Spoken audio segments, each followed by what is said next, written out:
Question 6. A plans student plans a series of chemical tests to confirm the identities of 4 organic liquids: liquid J, liquid K, liquid L, and liquid M. Okay. This is the student's method. To separate test tubes containing samples of each liquid. Test 1. Add potassium dichromate solution and warm gently. Test 2. Add Fehling solution and cool in ice water. Test 3. Add sodium hydrogen carbonate solution and test any gas produced with the lightest splint. No, that's not correct. And test 4. Add bromine water and shake at room temperature. Yeah, that's fine. So identify the missing reagent needed in test 1. Add potassium dichromate solution and warm gently. What is going to be the missing reagent? Well, we do need H2SO4. So we need to use H2SO4.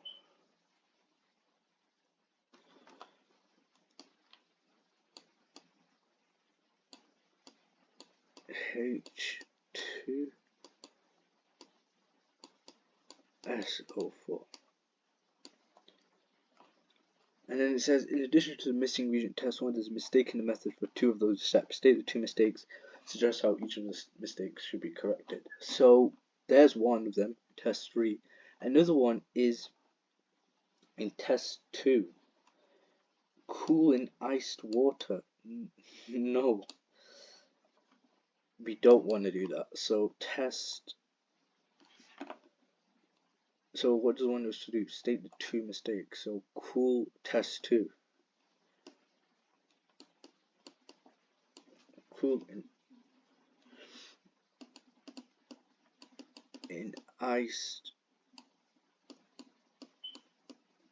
iced water. Test 2. What we should do is warm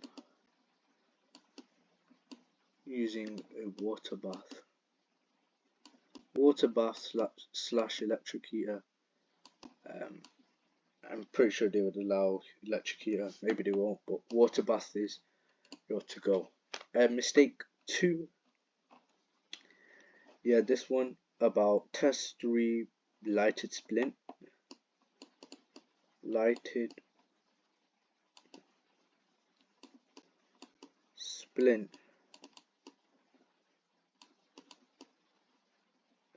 Test 3.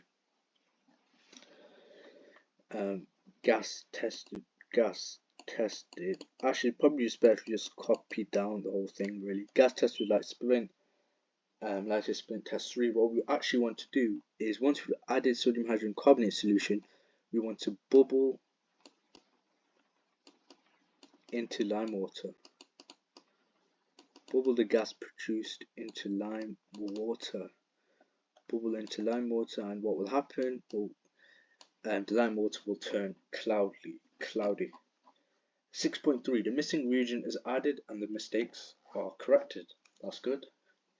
Identify the liquid J, K, L, and M that would reaction each test. State the expected observation for each reaction. Okay. The expected observations you should get at least, since it's just learning the observations of each test. But test 1, add potassium dichromate solution, warm gently. Well, it's going to be orange. Orange solution goes green. So that's what I'm going to do first. I'm going to forget the liquids that react in test 1. Let's get what I know, the easy stuff out of the way. Orange solution turns green. Liquid that react in test 2. Test 2, add Fehlings and cool in ice water. In this case, add Fehlings and warm using hot water bath. It's going to go blue solution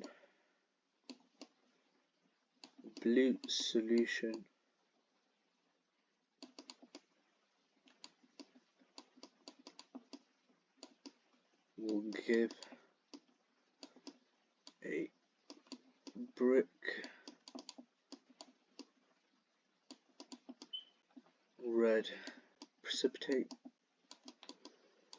Blue solution will give a brick red precipitate. PBT standing for precipitate. And test 3, add sodium hydrogen carbonate solution, and then bubble the gas through lime water. Well, CO2 gas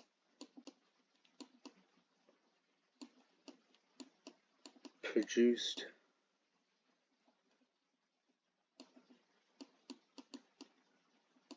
turns the lime water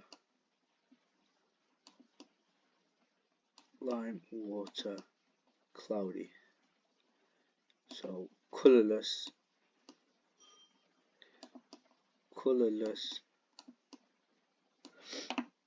to cloudy in the lime water.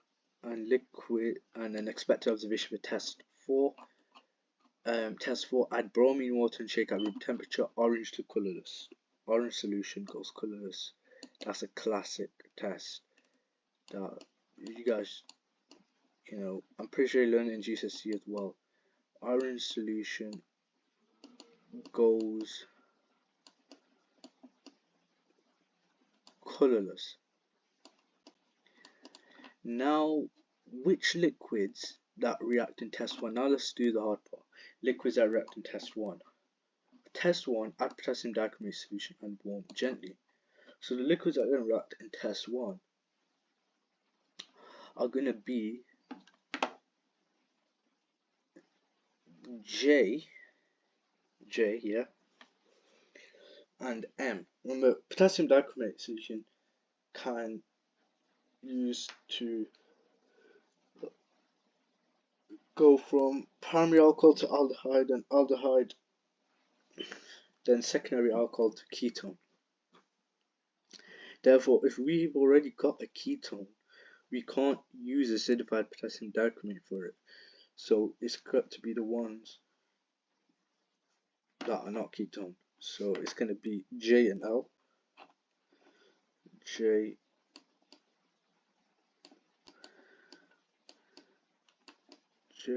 and L. No, not J and L. Not J and L. Not J and L. J and M. J and M. Well, if you look at L, here, there's a carbon. It's a tertiary alcohol. Look, there's a carbon. 1, 2, 3. It's already a tertiary alcohol. Liquid J. Well, that clearly, primary alcohol. It can definitely react to acidified potassium dichromate, and M can as well. But K can't, because that's a ketone. And and then what the one? So we've got J and M for the liquids that react in test 1. Liquids that react in test 2. Test 2 is add fading solution, cool in ice water. Well, that is going to be from an aldehyde to a ketone. So it's going to be M, liquid M. So we've got liquids that react in test 1, J and M. Liquids that react in test 2, no, we should put it here, M. Liquids that react in test 3,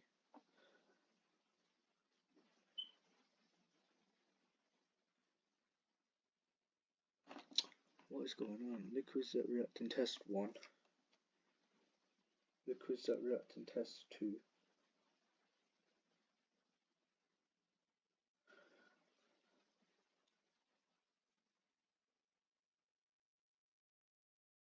So we've got J and M, orange solution turns green. M, blue solution gives a brick red precipitate. And now for liquids that react in test 3, well, it's going to be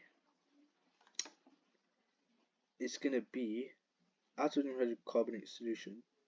It's going to be J and L. The reason being is because J and L have got an OH group. Remember, we use sodium hydrogen carbonate to test for carboxylic acids. So since they are carboxylic acids, they are carboxylic acids, we can only use them. So J and L, J and L, and then the liquids that react in test 4. Well, test 4 is what the bromine waters of alkenes. Well, if you look here, we don't have a double bond here. If we look here, we don't have just a double bond here.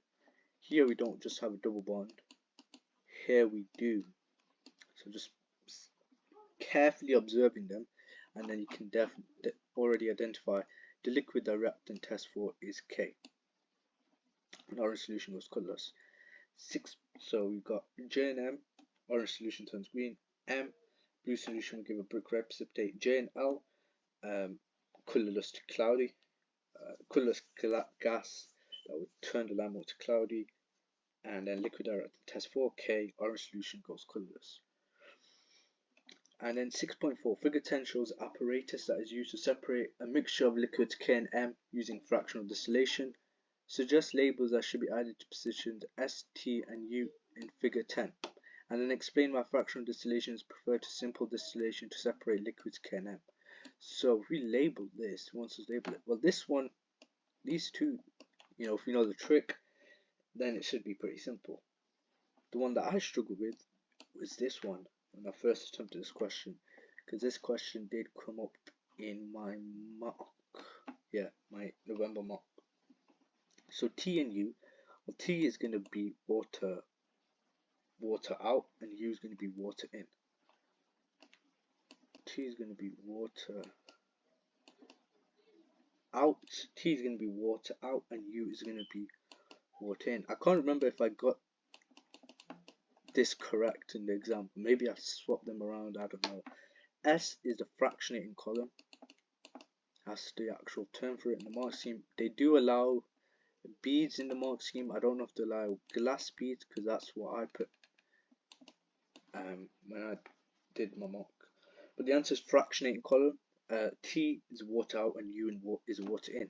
And now, why fractional distillation is preferred to simple distillation is because liquids K and M are likely to have similar boiling points, BP. And that is the end of question 6.